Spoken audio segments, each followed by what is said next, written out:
Welcome into the Commanders Report. I'm your host, Jack Sperry. Today, I'm going to be breaking down yet another signing that the Washington Commanders made today. Then they also lost an impact player. I'll let you know who that player is and where that player is heading. And then to finish up today's show, I'm going to let you know one move that could save the Commanders offseason and take this offseason to a whole new level. I'll be revealing who that is and what move that is here in just a second. But first, and before we get into the content today, help us win free agency here at Chat Sports. All throughout the week, we've been getting out breaking news videos on the Cowboys Report, the Eagles Now crew, Giants Now channel, and of course here on the Commanders Report. And right now, we are in third place in the race to win NFL free agency, but we're right behind the Cowboys Report. Just 20 subscribers behind the Cowboys and just 12 subscribers behind Eagles Now, with Giants Now right on our heels at 696 subs. So new viewers, we are counting on you guys. If you have not clicked that subscribe button right now, do me a favor, click that subscribe button. Try us out for a week. Try out our content. If you do not like it, you can always click that unsubscribe button, but we cannot lose. We definitely can't get last place in this subscriber battle, so make sure you guys click that subscribe button right now. This challenge ends today, so whoever adds the most subs by the end of the day today will be crowned the winner. So help us out right now. Click that subscribe button for extensive Commanders coverage for free every single day, right here from us at the Commanders Report. So the signing for the Washington Commanders today was interior offensive lineman Nate Herbig, formerly with the Pittsburgh Steelers.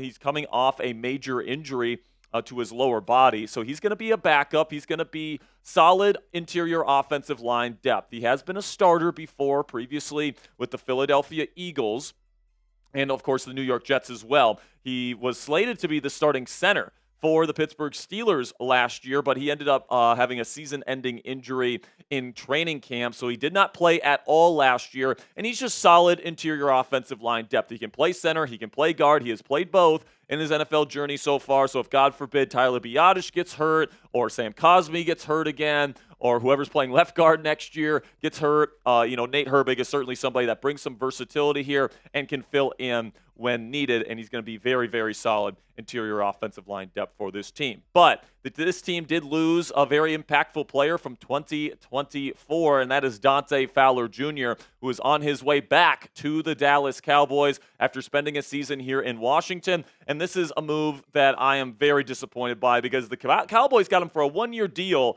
just $8 million. That's a very affordable deal. And if I were the Commanders and that was the price tag to bring back Dante Fowler Jr., I absolutely would have brought him back at that price tag. I definitely would have signed him as opposed to like Jacob Martin, who they signed yesterday as a rotational edge rusher, especially because Dante Fowler Jr. is coming off a 10-plus sack season. 10.5 sacks last year as a rotational edge rusher for the Washington Commanders, and now you're giving them right back to your division rival in the Dallas Cowboys. I think that this is a huge missed opportunity for the Washington Commanders this offseason. They let Jeremy Chin walk out the door when I thought they should have brought him back, and I would have loved to see them bring back Dante Fowler Jr. as well. Instead, he goes back to the star and Jerry Jones there with the Cowboys. And if I'm being completely honest here, guys, especially now that Dante Fowler Jr. signed for that contract with the division rival, and the Commanders have signed Dietrich Wise and then Jacob Martin to fill the roles of Clelin Ferrell and Dante Fowler Jr. at this point, I think the defensive line is worse right now than what it was last year because you've lost Jonathan Allen, you've lost Dante Fowler Jr., your most productive pass rusher last year, and you lost Clelin Ferrell, who was a pretty darn good run defender for you last year. So you've lost 3 members of your core defensive line last year, and then now you've replaced them with people, Javon Kinlaw, who has 10 sacks in like 4 seasons. Like, you're paying him a bunch of money, $15 million per season, bringing him in to start for this football team.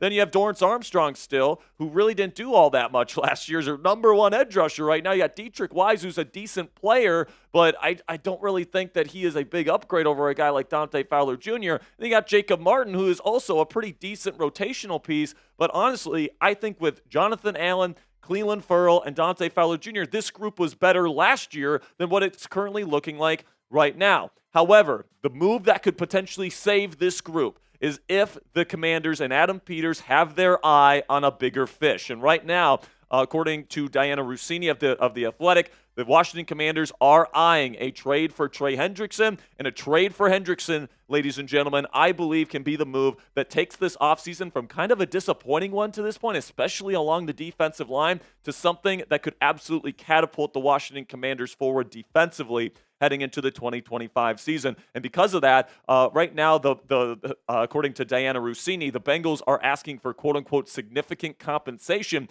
for Trey Hendrickson, and I would trade that round 1 pick this year for the Washington Commanders. It's the number 29 overall pick, so it's a late first-round pick in exchange for Trey Hendrickson's services. Now, the other aspect of that is you got to pay Hendrickson a new contract. So is he asking for the Myles Garrett contract, $40 million per season? If that's the case, that could kind of blow up this potential deal, because I don't think Washington is going to be willing to give Trey Hendrickson Myles Garrett money. They might be willing to go up to 35, 36, 37, maybe even $38 million, but I'm not sure if they're going to go all the way to 40, especially if they have to give up a first-round pick in order to make this deal happen. But for me personally, guys, I would give up that first-round pick to bring in a guy like Trey Hendrickson. And the reasoning for that, guys, is the same reason why I was willing to give up 2 first-round picks for Myles Garrett before he signed his contract with the Browns. You need to make an impact signing on this defensive line, take a little bit of the load off of Frankie Louvu and Bobby Wagner in terms of the kind of production we need to see from them as inside linebackers that blitz quite frequently. And now that you have a 10.5 sack guy and Dante Fowler Jr. out the door and going to your division rival, you need to replace that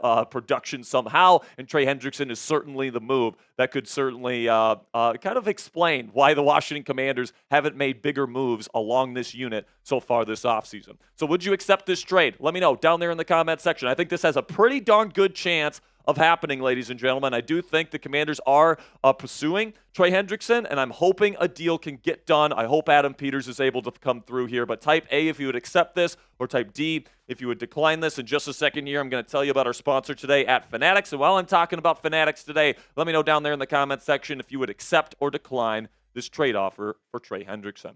And with that, let's have a word from our sponsor today at Fanatics, where you guys can get this awesome Commanders t-shirt in your collection today. And you can help out the channel when you go to chatsports.com/Commanders shirt. The way that it helps the channel, guys, is if you click that link, it's down there in the comments and description of today's show, and you make a purchase of one of these t-shirts currently on sale with our friends at Fanatics. Fanatics sends us part of the proceeds to help us buy new equipment, to help us buy new graphic sets, to help us, keep the lights on and pay rent and do all the things that we need to do here at Chat Sports to keep this business afloat and to keep getting you guys the best damn Commanders coverage money can buy 100% free. So if you want to help us out today, you want to help yourself out, get a new Commanders t-shirt on sale, go to chatsports.com/Commanders shirt to get this t-shirt in your closet today.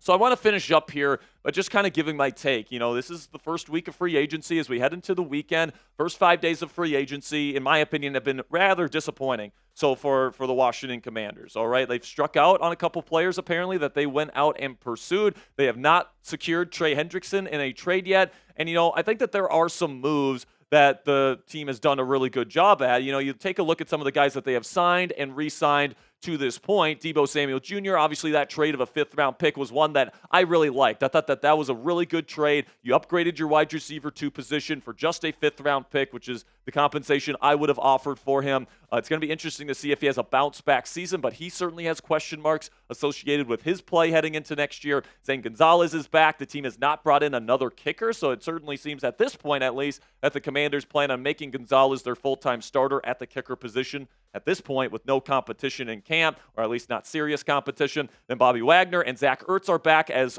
core pillars, veteran leaders in this locker room on either side of the football. John Bates is also back as a blocking tight end, so all of your tight ends are back from last year. Tressway is back as your punter. I do like that move. He had an excellent season last year. Your first really big moves of the offseason in free agency, you brought in Javon Kinlaw, $15 million a year for somebody that really hasn't been all that productive, if I'm being completely honest. $30 million guaranteed for him. He's a Washington native. That's great. I would have rather signed somebody else in free agency, if I'm being completely honest. Laremy Tunsil was a great move, in my opinion. You upgraded at the left tackle position, but I think you needed to do more than that. You got Will Harris after losing Jeremy Chin. For me, that's a downgrade if Will Harris ends up starting for this football team. Jeremy McNichols and Chris Rodriguez Jr. are both back. Both get re-signed. Marcus Mariota is back as the backup quarterback, which is something that I do like. Eddie Goldman is a new backup nose tackle. That move is fine. We'll see if he actually makes it to the start of the season. He's retired multiple times at this point. Jonathan Jones is going to be, at this point, a starting corner for this football team after having really a bad season last year for the New England Patriots. Still unclear whether he's going to play outside or inside for this football team. Mike Sainristil can, of course, play both as well as Jonathan Jones. Kevin Seymour, a backup corner, is back. Dietrich Wise was signed earlier this week as well. Good value, 1 year, $5 million deal. But overall, he's just kind of an okay player, if I'm being completely honest with you guys. KJ Osborne is back. I don't know if I love that move. I think Osborne is not a great athlete and not a great route runner, if I'm being completely honest. Dieter, not a very good player in my opinion. They ended up bringing him back for some reason. Noah Brown got injured last year. He's dealt with injuries throughout his career, but they bring him back. Sheldon Day, I did like that move to bring him back. He's a good rotational DT, so I like that one. And then you got Noah Igbenogany, somebody that is going to be coming back as probably a backup slot corner with experience in this defense. For what they're going to be paying him, it's going to be a one-year deal with not a lot of money. I do think the Noah Igbenogany deal is something that I would have done as well. Then they brought in Jacob Martin, a rotational edge rusher, last night, 1 year, up to $3 million for him, and then Nate Herbig today. So those have been the big signings for the Washington Commanders. Now let's go over the guys that they lost, because they lost some good players, man. They lost De'Ami Brown. They lost Jeremy Chin, who is a perfect fit as the strong safety in this defense. I thought that the Commanders were going to prioritize bringing him back because he's just so hard to replace from a physical talent standpoint. He ends up going to the Raiders. Cornelius Lucas, you lose your swing tackle. He goes to the Browns. You lose Jonathan Allen. In my opinion, Javon Kinlaw does not stack up with Jonathan Allen. Even now, later in his career, he goes to the Vikings. You lose Derek Forrest, Benjamin St. Juste. Yeah, you let those guys walk. Olamide Zaccheaus, I would have brought him back over Noah Brown. I would have brought him back over KJ Osborne, but he ends up going to the Chicago Bears on a short-term deal. Michael Walker, whatever. He goes to the Arizona Cardinals. That's fine. Now you have Dante Fowler Jr.